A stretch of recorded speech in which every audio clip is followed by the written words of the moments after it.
And you also have a goal card, don't you? It's a representation of that card created by someone who achieved success.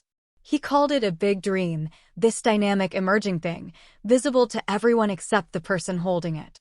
It's responsible for all the great advancement of humanity. What do we call this card? For a reason. And so you can carry the sun in your bag or pocket. I've been carrying this with me for a long time. I've been carrying the goal card since 1961, 62, 61, 62. And wherever I go, I carry it now. Because we do this. Well, first of all, your goal should be written in the present tense. That's why we start by saying, I am so happy and grateful now that. And everyone starts the goal the same way. I am so happy and grateful now. Here, then, you write your goal in the present tense. So, that's what you have to understand. The instant you decide on the goal, you can see it in your conscious mind. If you can see it in your mind, you've got it intellectually. The instant you convey it to your emotional mind, and that's the side responsible for emotions, you've gone there emotionally. You're engaged with it. The only place you haven't got it is on the physical plane. And that's because there's a period of time that must elapse before that idea turns into physical form. All seeds have a gestation, an incubation period. Now, we know what the gestation period is for most physical seeds. For spiritual seeds and this idea, we don't know what the gestation period is. So, we assume. You can put a date on it, but understand you're guessing that date. You don't know how long it's going to take to become something physical. I had to change my date about 3 or 4 times. I missed one goal by a year. I'm missing another year right now. But that's what these goal cards are for. Grab that one. Now, you've got 2 cards there. Go ahead. Now, what are we going to do? I'm going to quickly go over this LED one.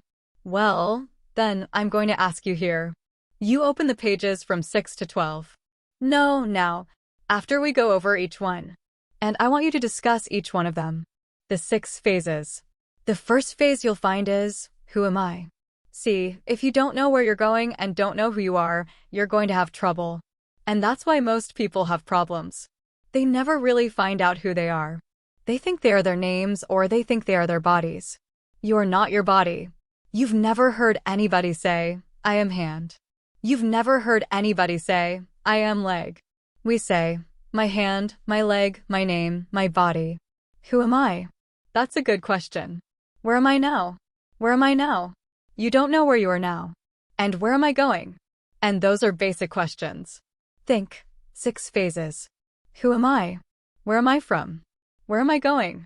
And these are such simple questions that hardly anyone has the answer to them. So, that's your critical choice. What's your critical choice?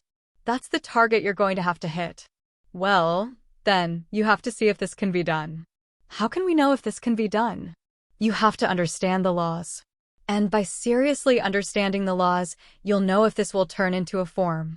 See, anything that has the thread in its favor has the thread in its favor. Bob has the thread in his favor. In my favor is that we don't ask when we set a goal if it's going to happen. We know it's going to happen. How do we know? We know from previous experience. You just do this for a little while and you'll know. You won't ask if it's going to happen. You know it will. Now, the people around you may not know. The people around you may think you're a little strange. They may think you're really overdoing it.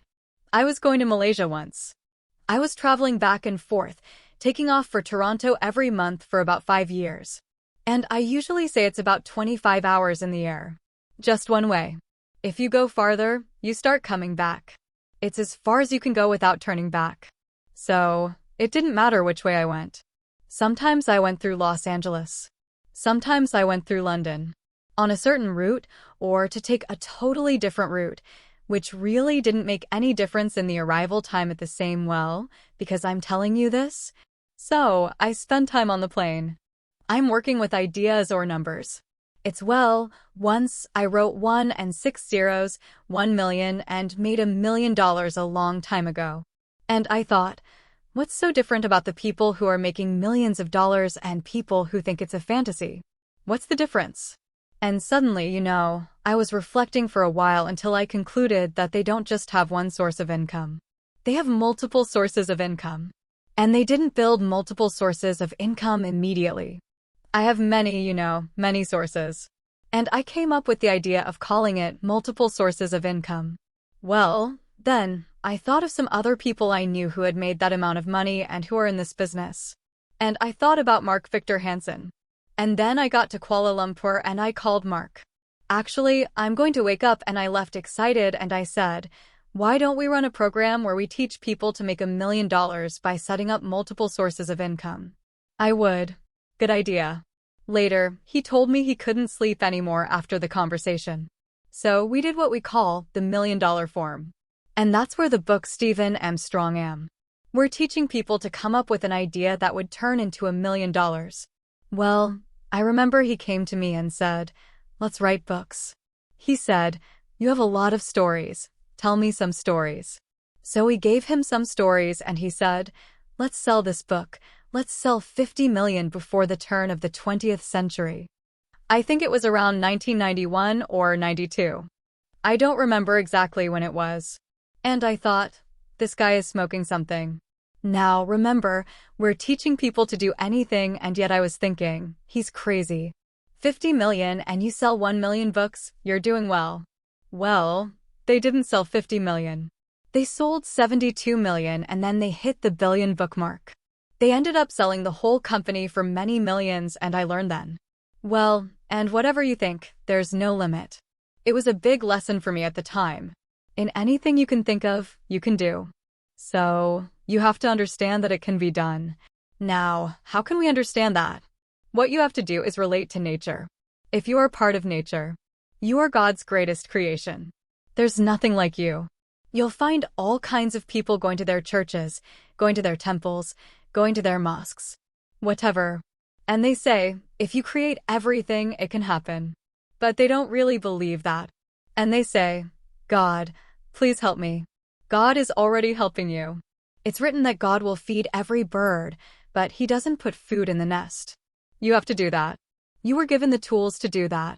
Well, then, it's not enough to just sit back and grumble. You have to understand that. It's prayer, the movement that occurs between spirit and form with and through us. All things are possible. No limits. It can be done. So, manifestation is paying the price. You have to pay the price. If you don't pay the price, you won't get it. You have to pay the price. That's the bottom line. If you're not prepared to pay the price, it won't work. Plain and simple.